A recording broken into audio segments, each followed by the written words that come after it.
Kartais visai paprasta, bet tikrai skanaus kokteilio receptą galima rasti tiesiog kitoje butelio pusėje. Tai aš turiu vyno pagrindo prancūzišką aperityvą Lillet Blanc. Kiek anksčiau šitas gėrimas vadinosi visiškai kitaip, tai 19 amžiuje, tai tiksliau 1887 metais buvo sukurtas prancūziškas vyno pagrindo aperityvas, kuris vadinosi Kina Lillet. Na ir jis buvo daug kartesnis negu dabartinis Lillet Blanc. Na, o paslaptis buvo tame, kad Kina Lillet aperityvui tuo metu buvo naudojama žymiai daugiau chinino. O chininas tai yra kartus cheminis natūralus junginys, kuris yra išgaunamas iš chininmedžio žievės. Na, o chininmedžiai jie auga Pietų Amerikoje.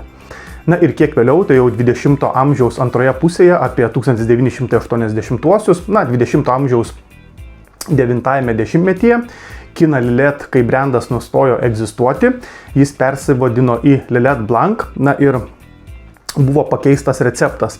Ir šis dabar aperityvas yra žymiai saldesnis ir jame yra naudojama žymiai mažiau chinino. Na, o kalbant apie kokteilį, tai taip, Lillet Spritz.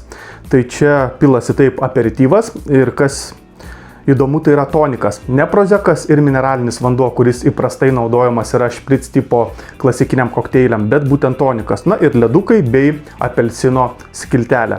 Santykis 2:1, 2 toniko, 1 Lillet Blanc. Kągi, pabandom pasigaminti. Ledukai į stiklinę, pilu 60 ml Lillet Blanc, 120 ml toniko vandens, keletą sekundžių šiek tiek pamaišau ir kokteilį papuošiu apelsino skiltele.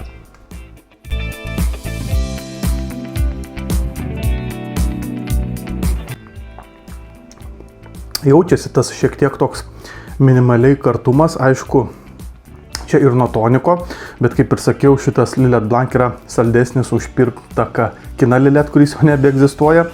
Tai ir to saldumo yra, bet šiaip labai gerai šis aperityvas. Čia dar aišku būtų įdomu pabandyti klasikinį špric, tai yra su proseku ir mineraliniu vandeniu, irgi turėtų būti labai gerai. Tai va, žodžiu, tikrai geras, skanus, labai paprastas, vasariškas ir nestiprus kokteilis.